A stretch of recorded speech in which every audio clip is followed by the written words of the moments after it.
देखो यार, गरीबी अक्सर पैसे की कमी की वजह से नहीं, सोच की वजह से होती है। एक चीज़ तो हम रेगुलर करते हैं, पैसे कमाते हैं, सैलरी आती है तो उससे घर चलता है, बच्चों की फीसें अदा होती हैं, बिजली के बिल पे होते हैं, किचन चलता है, थोड़े ज़्यादा पैसे आ गए, थोड़ी ज़्यादा शॉपिंग कर ली, और अगर कभी बोनस मिल गया तो मोबाइल अपडेट कर लिया, और हम ये समझते हैं कि मैं तो नॉर्मल ज़िंदगी जी रहा हूँ, इसमें गलत क्या है? देखें, गलत ये नहीं है कि आप पैसे खर्च करते हैं, गलत ये है कि आप पैसे खर्च करने को प्रायोरिटी देते हैं लायबिलिटीज़ पे खर्च करने को। आप एसेट को उस तरह की प्रायोरिटी नहीं देते। आप पैसे को सर्वाइव करने का टूल समझते हैं, जबकि ग्रोथ का टूल है ये। रॉबर्ट कियोसाकी जो रिच डैड पुअर डैड का ऑथर है, वो बड़ा आसान सा और बड़ा इफेक्टिव लेसन बताता है उस किताब में। वो कहता है कि poor people by liabilities whereas rich people by assets.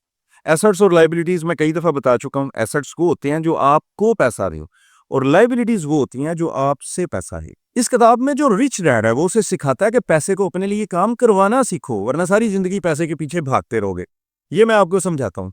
देखिए, गरीब आदमी और अमीर आदमी इन दोनों के पास पैसा कभी ना कभी आता है। तो गरीब शख्स ने पहले से प्लान किया होता है कि अब अगर मेरे पास पैसे आए तो मैं इस पैसे से फलां चीज़ घर के लिए खरीदूंगा, मैं अपनी बाइक खरीदूंगा, अगर पैसे आते तो घर का फलां कमरा बनाऊंगा और अपने घर के लिए ये सहूलत लूंगा।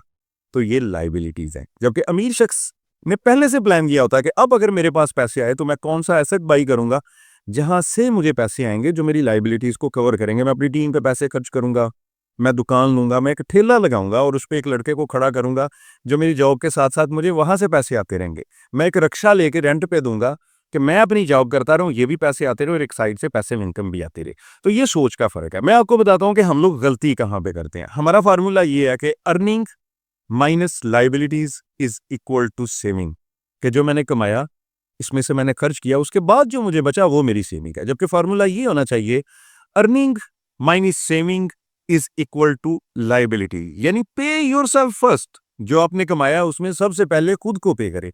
अब ये सेविंग जाएगी कहां पे? यहां पे आप 3 स्टेप्स बना रहे। सबसे पहले आपने कमाया उसमें से 10% 20% जो इजीली आप अलहदा कर सकते हैं, जो आपने किसी अय्याशी पे खर्च करना था वो अलहदा से कर लें। अब उसको थोड़ा-सा इकट्ठा होने दें, 2-3 दिन 2-3 महीने उसको इकट्ठा होने दें, फिर उसको इन्वेस्ट करें।